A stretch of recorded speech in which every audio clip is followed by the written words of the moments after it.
ngifuna ukukhuluma nalabo abakhona la kinina enibafika bekhona emkhontweni wesizwe. Funa ukubayala nikhona.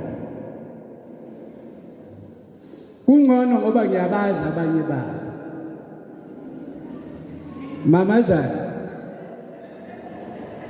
Mamazana. We mamazana.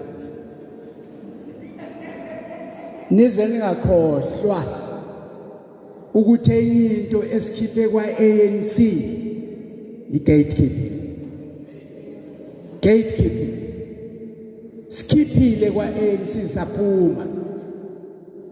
Nize ningaxoshi labantu abaphuma kwi-Action SA ngokubavalela ukuthi bakwazi ukuthi bakhiphe amakhono abo. Badedeleni bakhipha amakhono. Ningasabi ukuthi bazothi besuka bese bayanedlula.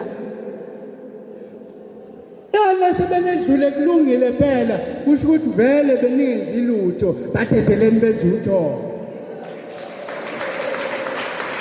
Kodwa uma ngabe bekade nenza utho ngeke banedlule ngisho bangenza kanjani ngoba bafike enhlanganweni abangayazi eyaziwa yinina. Ngakho ke there is no need for keeping people away from umsebenzi womkhonto wesizwe. Badedeleni nabe nemibono. Ithatheni imibono yabo. Ngoba bazoqinisa umzabalazo womkhonto wesizwe.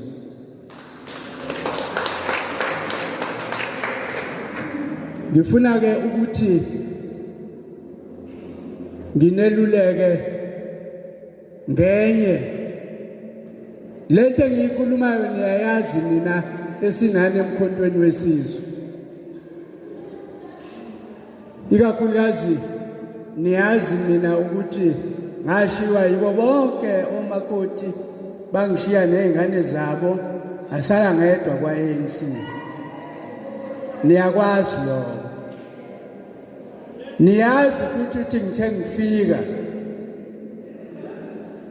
ngonelwa nayilo mfana ohambile ngathi angahamba kahle. Ngonelwa nayilo mfana ohambile engaxoshiwe. Sifika naye ufika ucasula abantu. Mayebacasula abantu ke manje ngoba bacasula uyena sonke abantu sebethe omafika izolo bazothatha umkhonto wesizwe. Yebo manje nami sengumafika izolo manje. Ngenzela kodwa ukuthi ningaloke nibakhumbuza ukuthi nina najoyina umkhonto wesizwe ngomhla 16 December 2023. Kuyaziwa lokho. Ningaloke nibakhumbuza. Nathi thina esazabalaza ngaphambi kwenu nina abaningi asiloke sinikhumbuza ukuthi nisifice sesinikhululile. Asiloke sinikhumbuza. Kanti sasizabalazela kona ukuthi nikhululeke. Nani nana kumkhonto wesizwe niwakhela ukuthi abeze nalabo abanye. Bazofaka ixalaba nabo. Sebefikileke badedeleni. Kunendaba ke Mtimande uxoxe eyakho nawe. Nami ngineyami eBhayibheli. Kunendaba yaseBhayibhelini angwazi amavesi namachapter bakwethu ningixolele. Kodwa indaba ngiyayazi. Ominye imfanekiso eyenziwa uJesu. Sazi noma uJesu noma ubani kodwa khona umfanekiso owenziwa. Uthi lo mfanekiso kwakunomlimi owayefuna kulinywe insimu yakhe. Kwathi ekuseni wayokasha abantu wabathembisa oDanario abathathu mabemlimele lensini baqala abantu balile emini angithi laba abafunwe uyena umlimi emini sekufika abazofuna umsebenzi babona kuyalinywa la bafuna umsebenzi wokulima nabo wabaqasha wabanikeza oDanario abathathu kuthe sekuyoshayiswa ntambama kudlula abanye labo bathi kuyalinywa la yasetshenzwa bayangena nabo bazofuna umsebenzi bafuna ukulima nabo wabaqasha wabanikeza oDanario abathathu mona kubantu abafika ekuseni